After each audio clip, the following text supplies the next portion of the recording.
Es el soporte ventilatorio no invasivo desde la cánula de alto flujo hasta la ventilación mecánica no invasiva. Voy a apagar el video para poder enfocarnos en la presentación. A más de un año ya de haber comenzado esta pandemia de COVID-19, lamentablemente ha habido más de 173 millones de contagios con más de 3 millones de fallecimientos. En el Perú, la epidemia continúa mediando los recursos que teníamos, los pocos recursos, y no solo es la falta de recurso material, sino la falta de recurso humano la que nos ha afectado. Al momento ha habido más de 12.000 fallecidos médicos que han dejado pues un gran vacío, y además a los que continuamos en esta batalla, tratamos de buscar día a día herramientas que nos permitan seguir luchando y brindarle un tratamiento adecuado a los pacientes desde la puerta de entrada y no solo esperar, bueno, las largas colas que aún existen para entrar a la UCI. Tenemos que buscar alternativas de tratamiento para brindarles un soporte adecuado. Es por esto que la oxigenoterapia sigue siendo el manejo indicado para este tipo de pacientes. No se cuenta aún con un tratamiento definitivo para el COVID y las personas que se encuentran vacunadas aún son muy pocas. Es por eso que la oxigenoterapia será nuestra mano derecha, pero esta debe ser de forma escalonada. Avanzaremos poco a poco desde dispositivos de bajo flujo, como ya fueron nombrados, a ir avanzando hacia dispositivos de alto flujo cuando el paciente tenga mayor demanda oxigenatoria. Dentro de esos podríamos utilizar lo que ha sido más frecuente en esta pandemia, la cánula binasal de alto flujo. Pero no tenemos que dejar atrás los dispositivos como ventilación mecánica no invasiva, ya que también ha demostrado que puede tener efectos benéficos en estos pacientes. Lamentablemente, si los pacientes tienen una respuesta refractaria a la oxigenoterapia, tendrán que ingresar a la ventilación mecánica invasiva y, bueno, no retrasarla por utilizar estos otros dispositivos. Recordemos que la idea es que no lleguen a ventilación mecánica invasiva, porque la ventilación mecánica no invasiva ha demostrado que puede llegar a una mortalidad incluso de hasta el 75% en las UCIs de algunos países. Además, la estancia hospitalaria va a ser prolongada, más infecciones intrahospitalarias que son muy frecuentes y nos quedamos sin herramientas para manejar este tipo de pacientes. Ya, bueno, en un primer mundo podríamos contar con el ECMO en caso de que el tratamiento con ventilación mecánica invasiva sea refractaria, pero pues en nuestra realidad no contamos con esto. Algunas instituciones privadas pueden contar, pero no es frecuente en los hospitales. Bien, cuando inició esta pandemia, los pacientes que llegaban a la UCI usualmente tenían que ser captados de forma precoz, ya que era la única herramienta, la única alternativa que nosotros le brindábamos, más que nada por el miedo a la aerosolización y al contagio del personal, que bueno, hubo muchos contagiados, porque no sabíamos exactamente qué medidas tomar. Ahora que ya ha pasado un buen tiempo en el cual ya tomamos nuestras precauciones con un EPP adecuado, sabemos que podemos ir por otras herramientas como la cánula binasal de alto flujo y la ventilación mecánica no invasiva. Pero a todos los pacientes le vamos a poder dar este tratamiento, ciertamente no. Como ya fue nombrado, esta enfermedad va a tener 3 estadios. El estadio 1, usualmente de manejo, pues, puede ser manejado en casa. Los pacientes no van a acudir o simplemente van a necesitar sintomáticos, y donde va a empezar la replicación viral. Si esto progresa a una fase pulmonar, en la cual de inicio pueden tener los pacientes disnea sin llegar a la hipoxia por sí solo, pero sí ya empiezan a tener infiltrados pulmonares de inicio incipientes. Si esto continúa avanzando y llega a una fase pulmonar 2B, donde ya el paciente tiene hipoxia, tiene un PAFI menor de 300, una disnea marcada, es en este estadio 2 en donde debemos de tratar de captar a los pacientes y, si, bueno, se cuenta con el recurso, ingresarlos a cánula binasal de alto flujo, o si tenemos algún tipo de CPAP artesanal que han sido ampliamente usados también, o ventilación mecánica no invasiva. Lamentablemente, si esto sigue progresando y el paciente llega a un estadio 3, una fase de hiperinflamación sistémica, donde ya puede llegar al shock, compromiso pulmonar bilateral con marcadores inflamatorios muy incrementados, ya las medidas de ventilación de alto flujo no van a ser benéficas. Aquí tendríamos que entrar a ventilación invasiva. ¿Cómo vamos a detectar estos estadios? Ya fue un poco nombrado, solo para repasar. Vamos a, por la tomografía, identificar el fenotipo L, en donde vamos a encontrar infiltrados pulmonares, pueden ser bilaterales, usualmente subpleurales, pequeños, con tipo vidrio deslustrado, y fisiopatológicamente se caracteriza por una disminución de la vasoconstricción hipóxica, como ya fue explicado por el doctor. Aquí la distensibilidad va a ser normal, el peso pulmonar va a ser como un pulmón casi normal, por así decirlo, y no va a necesitar de ser reclutado. Los dispositivos de alto flujo aquí son bastante útiles. Ciertamente no van a tratar la enfermedad, pero lo que sí podría hacer es disminuir el P-Cili en los pacientes y disminuir la progresión hacia una mayor hipoxia y compromiso pulmonar ya alveolar, en donde el peso del pulmón estará incrementado y va a necesitar de reclutabilidad con PIC. Aquí tendríamos que colocar al paciente en ventilación mecánica invasiva con medidas protectivas. Bueno, iniciaremos con el primero de los dispositivos, de hecho el más usado en esta pandemia.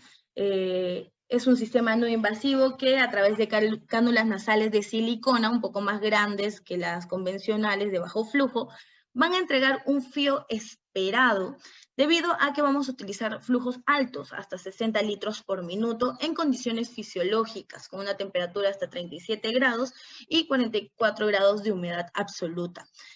Obviamente los pacientes refieren tener mayor confort con este dispositivo, ya que les va a permitir seguirse comunicando, hablando y van a estar en vigilia, así que no van a necesitar desconectarse de su entorno.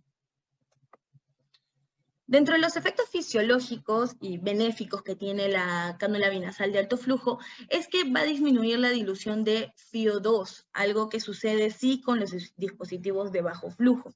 Al entregar un FiO2, que es el que nosotros tratamos de darle, va a incrementar la presión alveolar de oxígeno. También el darlo en condiciones fisiológicas mejorará la función mucociliar. Los altos flujos van a disminuir el espacio muerto. Igual los altos flujos van a incrementar la presión en la vía aérea y todo esto en general va a disminuir el esfuerzo ventilatorio del paciente. Hablaremos de cada uno un poquito más. En una persona normal, como ustedes, como yo, la demanda de flujo puede llegar a ser de hasta 30 litros por minuto. Esta es mucho mayor ya que la que nosotros entregamos con dispositivos como son la cánula binasal, hasta 5 litros, o los dispositivos Venturi, que incluso ya es de alto flujo, pero que solo llega hasta 15 litros. Es ahí que cuando el pico flujo del paciente es mayor, como los pacientes con distrés respiratorio, que puede llegar hasta 100 litros por minuto, causarán que el flujo que nosotros estamos entregando y el FiO2 se diluya con el aire ambiental. A este fenómeno se le conoce como el fenómeno del robo de aire, ya que si nosotros, por ejemplo, queremos entregarle un FiO de 40%, y este se va a combinar con el aire ambiental, ya que hay una gran necesidad de oxígeno por la persona, y el FiO2 real, la concentración de oxígeno real que le estamos entregando al paciente, no será conocida, este aire va a estar diluido. A diferencia, los dispositivos de alto flujo como la cánula binasal van a poder llegar a superar incluso el pico flujo del paciente. Es así que la concentración entregada de oxígeno será mayor o igual que la que necesita el paciente. Entonces, si nosotros le programamos FiO 100 al paciente, el paciente va a estar recibiendo FiO 100. Altas cantidades de oxígeno van a incrementar la presión arterial de oxígeno, incrementando así también la presión alveolar de oxígeno. En general, esto va a causar una disminución del estímulo hipóxico a nivel central, disminuyendo el volumen minuto y también mejorando la comodidad del paciente, ya que va a disminuir su dificultad respiratoria. Otro beneficio muy importante que tiene la cánula binasal de alto flujo es que va a generar que haya un barrido del CO2 del espacio muerto anatómico de las vías aéreas superiores. Esto va a permitir que haya también una disminución de la reinhalación de ese CO2 expirado.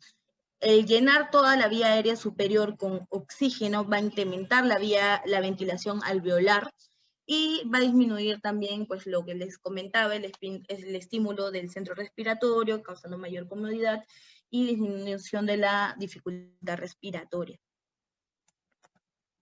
Se ha demostrado también en algunos estudios que los dispositivos de alto flujo pueden generar una presión positiva de 1 a 3 centímetros de agua, no solo en la vía aérea superior, sino que esta puede llegar hasta el nivel alveolar, aumentando la capacidad residual funcional, incluso la capacidad expiratoria al final de la expiración.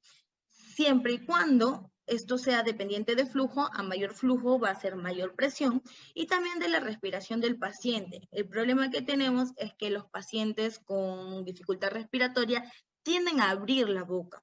Entonces, esta presión se va a perder. Lo que tenemos que tratar, dentro de lo que se pueda, es que el paciente mantenga la boca cerrada. Va a mejorar también la función mucociliar.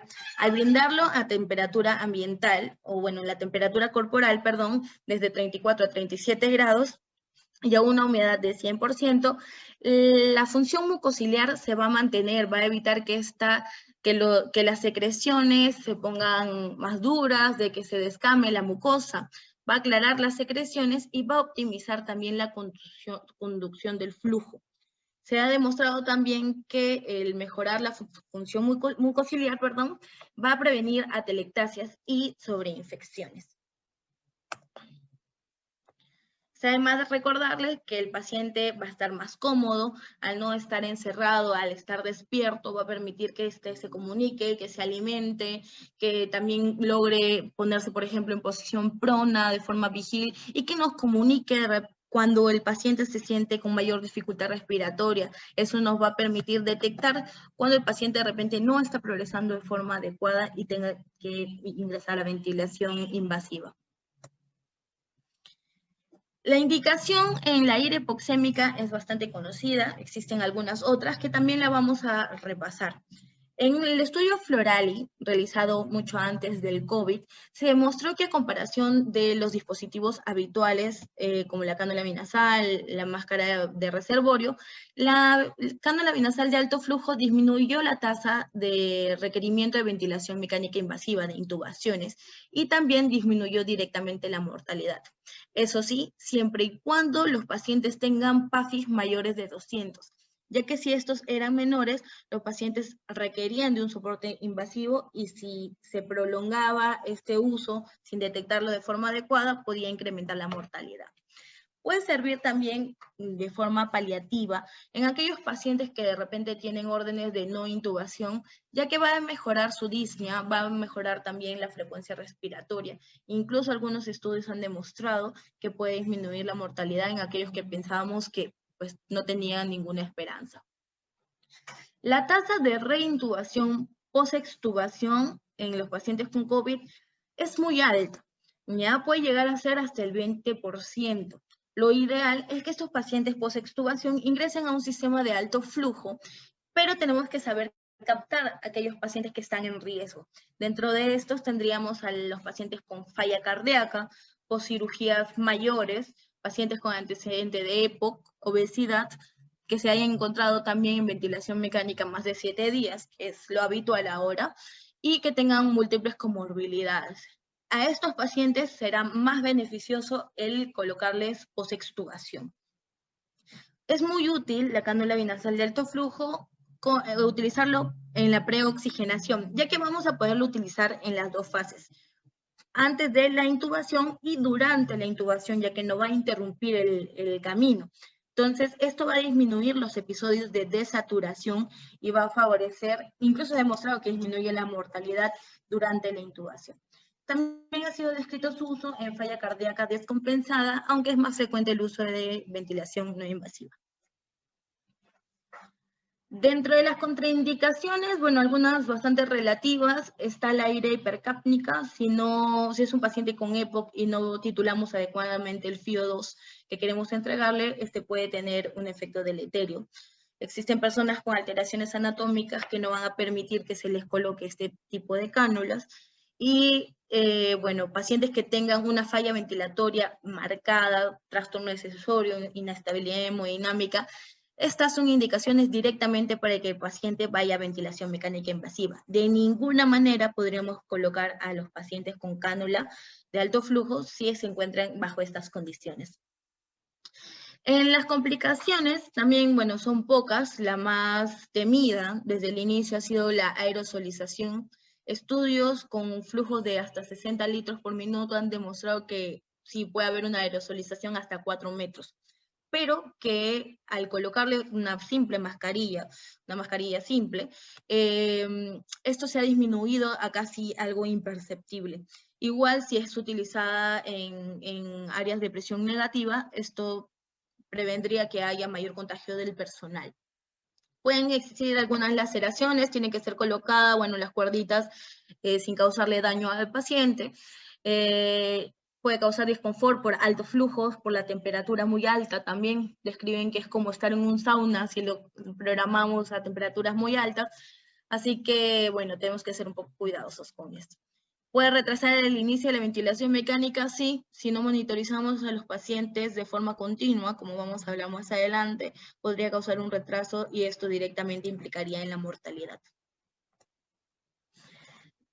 ¿Cuáles son los componentes de este sistema de alto flujo? Bueno, existen algunos que se han ido inventando durante esta pandemia, pero los más frecuentes se van a componer de estas 4 cosas. Todos van a tener un sistema de generador de flujo, el cual puede ser diseñado como un mezclador de aire-oxígeno, que sí o sí va a requerir de una fuente de aire empotrada, por ejemplo, el OptiFlow. Otros, como que necesitan un sistema de turbina, que no van a requerir fuente de aire empotrado, ya que van a absorber el aire del ambiente. Esto lo utiliza el Airvo 2, muy utilizado a nivel hospitalario. Otros podremos brindar oxígeno, otros, perdón, tienen sistema generador de flujo con ventilación, con el ventilador mecánico de forma convencional. Simplemente tienen la programación para ventilación de alto flujo. El sistema de humedad y calefacción es necesario en todos estos tipos de generadores de flujo. Puede ser de 34 a 37 grados con una humedad relativa al 100%. Y la fuente de agua va a ser un agua desionizada. El circuito de aire de cable calefactor va a permitir que se disminuya la condensación mediante brindarle una temperatura constante y la distribución de esta también va a ser de forma homogénea. Finalmente, la cánula de la interfase es de silicona, es larga, es más confortable que las habituales. Lo que sí es que tenemos que tener cuidado de que ocluye totalmente el orificio nasal, ya que puede ocasionar más bien al paciente que tenga una dificultad respiratoria. Esa tiene que ser la mitad del diámetro interno. Existen interfaces pediátricas para adultos y también interfaces para traqueostomía. Al programarlo es bastante sencillo. El flujo de inicio, como el paciente ya les expliqué, tiene una alta demanda de oxígeno. Vamos a iniciar con el máximo tolerado, 60 litros por minuto. Si manejamos pacientes pediátricos, bueno, eso varía según el peso, pero en general es a 1 litro por kilogramo minuto. La temperatura siempre 1 o 2 grados por debajo de la temperatura corporal hasta un máximo de 37 grados. Como les dije, los pacientes con altas temperaturas pueden quejarse de que pues, les queman las narinas o que se sienten muy incómodos. El FiO2 va a ser aquel FiO2 que nos permita una saturación entre 92 y 96. Podríamos iniciar, sí, con FiO2 al 100% y luego irlo titulando, ya que ambos extremos, tanto la hiperoxia como la hipoxia, pueden causar daño directamente pulmonar. Entonces, tenemos que tratar de regularlo hasta una saturación ideal del 92 al 96%. Sobre el monitoreo voy a hablar un poquito más adelante, ya que es muy similar al que vamos a utilizar con ventilación mecánica no invasiva. Y me voy a saltar directamente al weaning o el retiro de la cánula binasal de alto flujo.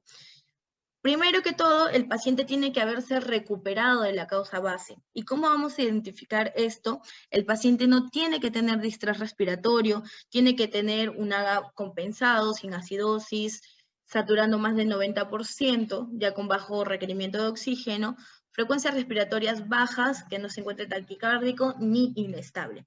Ideal retirarlo con flujos menores de 20 litros por minuto y con FIO menos de 30. Pero ¿cuál es la forma adecuada de retirarlo? Yo creo que todos nos hemos hecho esa pregunta durante este tiempo, ya que la cánula vinasal de alto flujo antes fue más utilizada en pediatría, no existían muchos estudios de cómo retirarlo.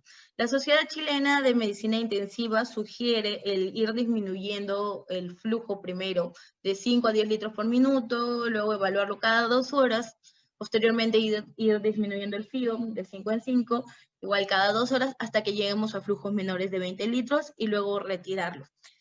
Pero esto tiene una base teórica, una base científica, realmente no. El primer ensayo clínico a estudiar esto es el Slow Trial. Es un estudio que se está llevando a cabo en Corea y que lamentablemente va a terminar en el año 2022.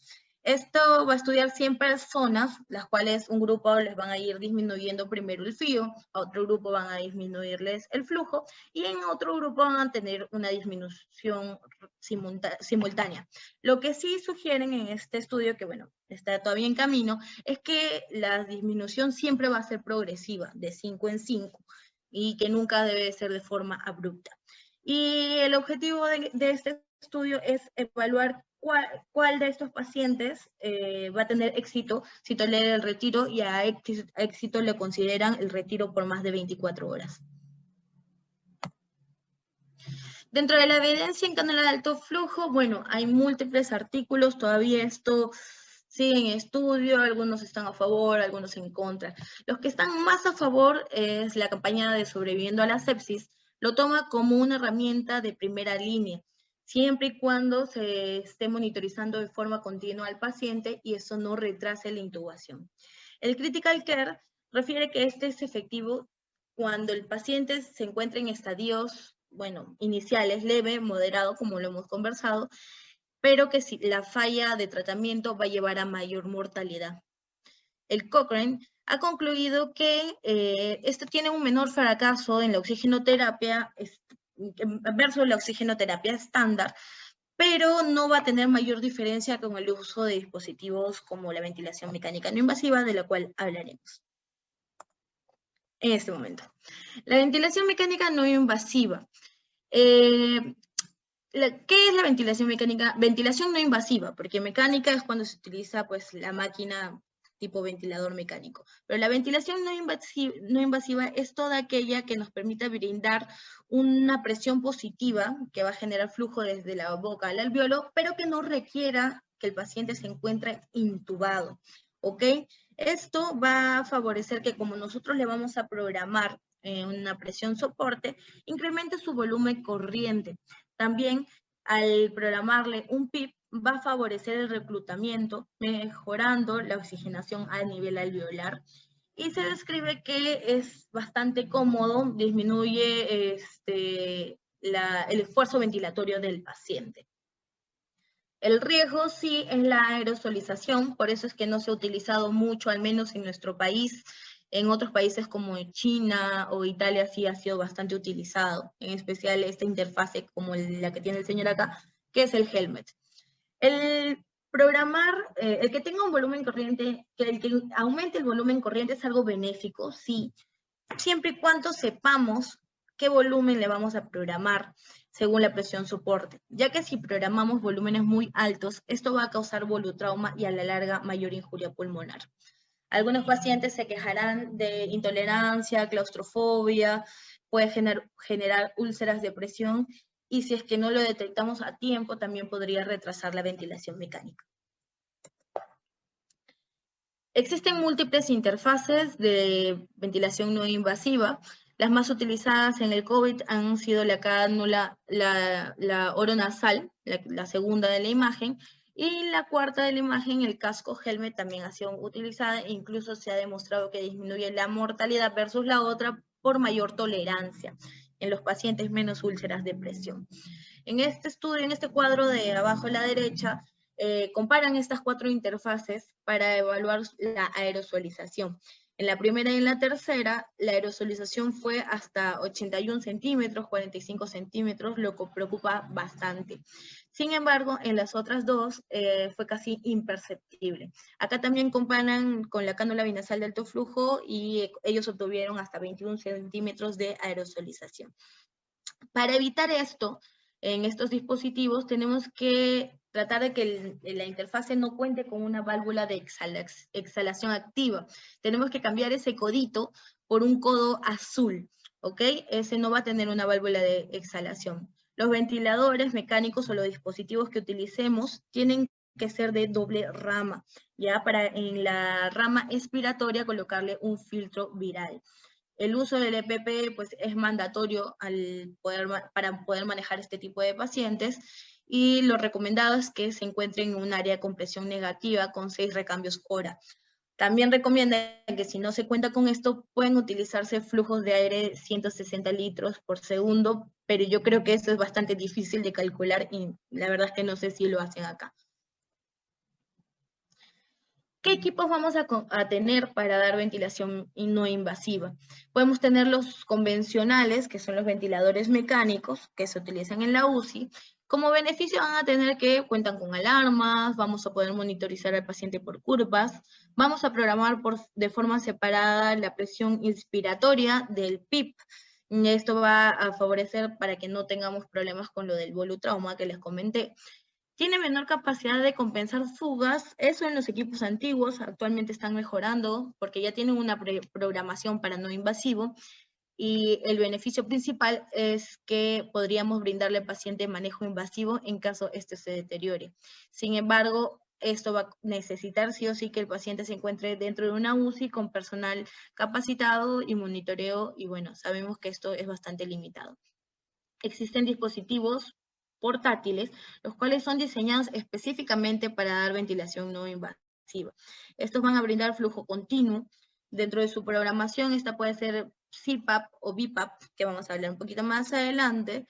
Lamentablemente tiene solo un circuito único, ¿ya? Sin válvula expiratoria verdadera. Entonces va a tener como un agujero en donde va a salir el aire expirado para que el paciente pues, no retenga CO2. Pero en el caso de los pacientes con COVID, si utilizamos este dispositivo, tendríamos que ocluirlo. Esto generaría un riesgo de reinhalación de CO2, ¿ok? Todavía esto no es tan recomendado. Dentro de los modos ventilatorios encontramos el CPAP. El CPAP en sí no es un modo de ventilación mecánica, pero se considera dentro de este grupo, ya que va a aplicar presión positiva constante durante todo el ciclo respiratorio. Se han hecho bastantes dispositivos artesanales que con flujos elevados y con una válvula de PIP generan este tipo de modo ventilatorio, ¿sí? Y lo han adaptado pues a la interfase tipo Helmet y en verdad ha tenido buenos resultados en lo que es el COVID-19. Como les digo, esto puede ser mecánicos y no mecánicos. También puedes programarlo en modo BiPAP o presión soporte. Si es en el ventilador mecánico, programar presión soporte separado de lo que es el PIP. Es una programación separada, ya vamos a hablar de los valores más adelante. Pero si nosotros tenemos dispositivos donde debemos de programar BiPAP, aquí sí tenemos que tener algo en cuenta. El EPAP es igual que el PIP y lo vamos a programar tal cual. Sin embargo, el IPAP lo vamos a programar más elevado, ya que la diferencia entre el IPAP y el EPAP es recién la presión soporte que nosotros le estamos brindando al paciente. Aquí mucho cuidado. Va a depender de esa presión soporte, cuánto volumen tidal expiratorio va a tener el paciente y puede generar pues problemas de volutrauma. Entonces, ¿a quién vamos a indicarle ventilación mecánica no invasiva a qué paciente con COVID-19?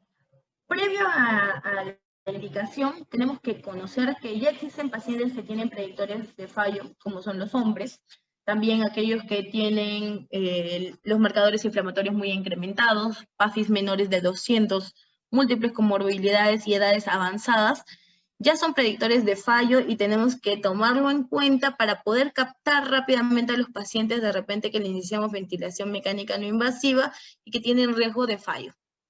Predictores de éxito, pacientes que inician con mayores de 200, jóvenes que no tengan comorbilidades y obviamente que tengan menor compromiso pulmonar. Entonces vamos a ver este fluxograma, cómo vamos a manejar nuestros pacientes con COVID. Ingresa el paciente, no tiene distrés, tiene una saturación menor de 92 o entre 92 y 94, y ahí podríamos iniciar oxígeno suplementario a bajo flujo. Iniciando con cánula binasal, evaluaremos la respuesta de este paciente. Si el paciente se torna más taquipneico, disneico, evaluamos también los exámenes de, por ejemplo, la tomografía, tiene mayor compromiso pulmonar, podríamos progresar a colocarle una máscara de reservorio, hasta 15 litros o una máscara Venturi. Ya yo creo que desde este momento tenemos que estar al tanto porque ya su PAFI va a estar entre 150 y 300. Y aquí podríamos iniciar lo que es los métodos no invasivos. De preferencia, estos pacientes tienen que ser transferidos a área bajo monitoreo y controlarlo con AGA cada media hora. Si no tenemos AGA para evaluar el PAFI, podemos monitorizar el SAFI, ya que se ha demostrado que la diferencia no es más de 30, 40. Bien, lo evaluaremos 30, 60 minutos. Puede ser tanto con cánula binasal de alto flujo con ventilación no invasiva. De preferencia lo asociaremos al prono para favorecer el reclutamiento alveolar.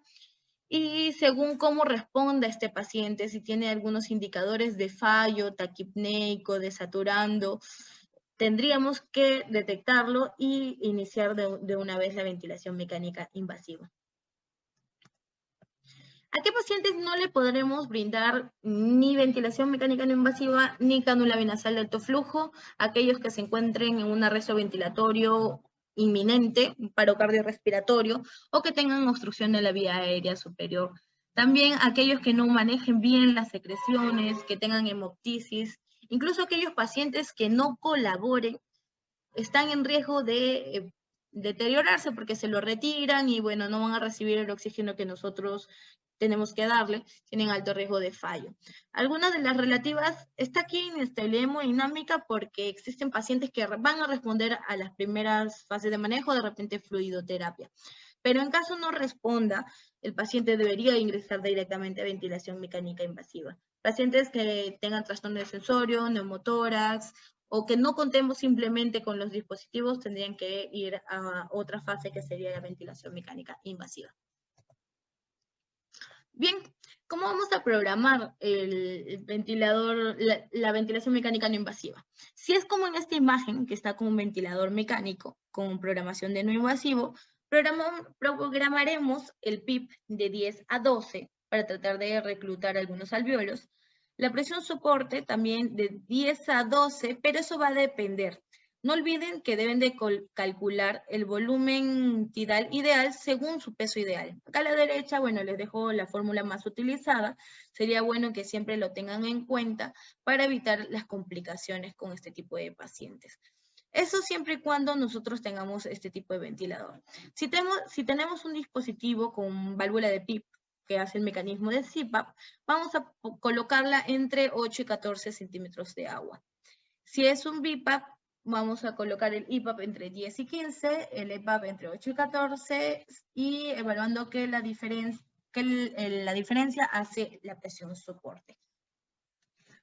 Otra vez recalco, el FiO2 va a ser aquel que permite que el paciente sature entre 92 y 96%, no más ni menos. Algunos ventiladores mecánicos tienen un parámetro que se le conoce como el rise time o la presión rampa. Esta es la velocidad en la que el paciente, desde que el paciente empieza a inspirar hasta que llega a su pico flujo.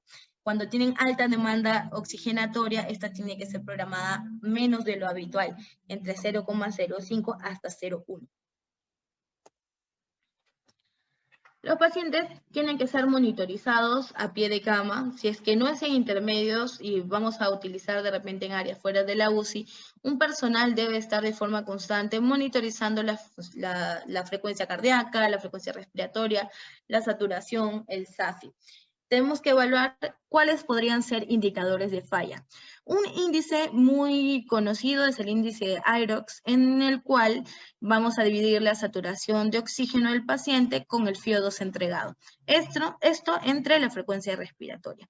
Valores mayores de 4.8 en las primeras horas de tratamiento, bueno, en la primera hora, que es lo ideal, nos demuestran que el paciente va a ir bien, que va a mejorar o que está tolerando al menos este tipo de dispositivo de alto flujo. Sin embargo, si nosotros tenemos valores menos de 3,85, el paciente tendrá que ir directamente a ventilación invasiva. No tenemos que retrasar el ingreso a ventilación invasiva. Antes del COVID ya se describía un score que se lo pueden bajar en su teléfono, eso se llama Score Hacker, que va a evaluar algunas variables, tanto clínicas como laboratoriales. Se encontrarán la frecuencia cardíaca, el estado de coma y glajo y la frecuencia respiratoria, también el pH y el PAFI. Así que con la clínica y un AGA podemos calcular. Si es que tiene más de 5 puntos, el paciente no está tolerando y deberíamos de ingresarlo a ventilación mecánica invasiva. En el mundo, ¿qué habla el mundo sobre la ventilación mecánica no invasiva? Esto todavía no tiene tanto aval. Prefieren el uso de la cánula binasal de alto flujo, más que nada por el riesgo de aerosolización. Pero como vemos en este cuadro, países como España, Italia, Portugal, Alemania, sí sugieren el uso de helmet principalmente en modo CPAP para poder combatir esta pandemia y brindarle oxigenoterapia a los pacientes incluso en áreas fuera de la UCI. ¿Será realmente una competición entre cánula binasal de alto flujo y ventilación mecánica no invasiva? No realmente. Este estudio también realizado antes de la pandemia sugiere que el uso debe ser combinado, ya que si nosotros tenemos un paciente con ventilación no invasiva que de repente está con un helmet, pero el paciente está despierto, necesita alimentarse, se lo va a retirar y va a tener periodos de hipoxia. Es en estos momentos en el que podríamos colocarle una cánula binasal de alto flujo. Esto va a favorecer que el paciente no pase por estos periodos de hipoxia y que pues esto no tenga una implicancia directamente con la mortalidad. Este estudio, ensayo clínico, conocido como ENIBOT, ha sido el primer ensayo clínico en comparar la cánula binasal de alto flujo con el helmet, pero como ventilación no invasiva. ¿Ok? Aunque el objetivo primario era cuál de estos dispositivos iba a disminuir el tiempo de soporte oxigenatorio y ninguno de ellos tuvo mayor disminución, sí el helmet mostró que disminuyó las tasas de intubación, una diferencia bastante importante de 30 versus el 50%. Mejoró también el PAFI en los pacientes y disminuyó la disnea. Sin embargo, la cánula de alto flujo mejoró el confort de los pacientes y hubo menor retención de CO2. Entonces, se ve que cada uno tiene sus pros y sus contras, pero al menos en lo que es la oxigenoterapia, en este estudio va a favor del helmet. Finalmente, ¿cuál es la aplicabilidad de estos dispositivos fuera de la UCI? Ya que estas se encuentran totalmente copadas. Este estudio es un estudio italiano que estudió, el helmet en modo CPAP, o sea, con una válvula de PIP nada más y altos flujos, para tratar la neumonía por COVID fuera de la UCI. Incluyó incluso pacientes que tenían orden de no intubar. 42% de ellos había firmado esta orden de desistimiento. Se lo dieron como un tratamiento paliativo, pero existió la sorpresa que 28% de ellos incluso se recuperó y salió de alta a los 14 días. Esto quiere decir de que en estos pacientes podría ser un buen dispositivo, una buena herramienta para tratar de seguirle brindarles la opción a los pacientes que no desean ser ventilados y para que puedan salir adelante. El resto de pacientes que evaluaron en este estudio, el 69% tuvo éxito. Entonces, esto concluye que el helmet CPAP fuera de la UCI es una opción muy útil que deberíamos de aplicarlo. Comparó también el uso del helmet con CPAP versus el helmet con presión soporte, o sea, con BNI, Aquí los beneficios fueron similares, simplemente el hecho de no poder monitorizar con curvas y las presiones soporte que vamos a brindar, pues ahí causaría la diferencia, pero no tuvo mayor impacto en la mortalidad. A ver, voy a prender la cámara para concluir. Bien. Vamos a concluir entonces que al menos para las organizaciones mundiales, la cánula binasal de alto flujo sigue siendo la primera línea, ¿ok? Esto de preferencia para que el paciente se encuentre dentro de los estadios iniciales de la enfermedad. La ventilación mecánica no invasiva también es una alternativa eficaz. El paciente sí tiene que estar siempre en monitoreo, tanto con cánula binasal de alto flujo con ventilación no invasiva, para no retrasar la intubación. ¿Okay? Para recordarles que el uso de EPP es súper importante y debemos de tratar de trabajar en áreas con presión negativa para evitar que el personal siga contagiándose. Eso sería todo y no sé si tuvieran alguna pregunta.